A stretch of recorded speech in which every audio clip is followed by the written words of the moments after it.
But what we see across the region, the rise of big personalities, larger-than-life characters of various kinds. Hun Sen's clearly an example, Duterte's an example, Thaksin's an example.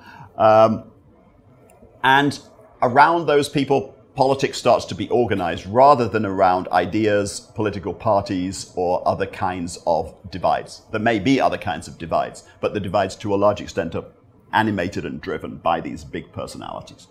Increasingly, these things become less important, where you've got the big personalities who are connecting directly to people, to voters, without using intermediary institutions and mechanisms of the kind that we study. We have countries that are being run by Twitter. We have direct lines of communication in both directions, but particularly the capacity of the big personalities to get attention very easily.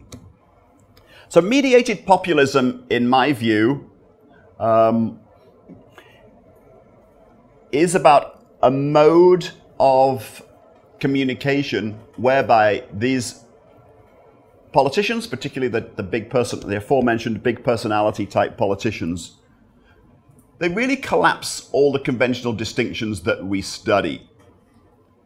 We used to think that, a press conference is a press conference. A political rally is a political rally. An election campaign is an election campaign. And running the country is running the country. But it can turn out that actually all of these things are one and the same, or we can't clearly distinguish between them.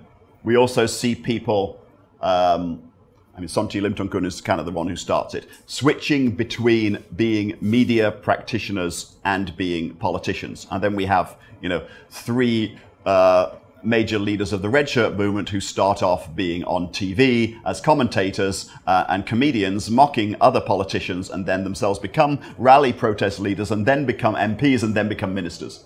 So this is, to me, the kind of the mediated populism, the way people pass through different incarnations through media. We used to think that media are media, and the job of media is to report what is going on, and political actors are the ones who actually carry out the action.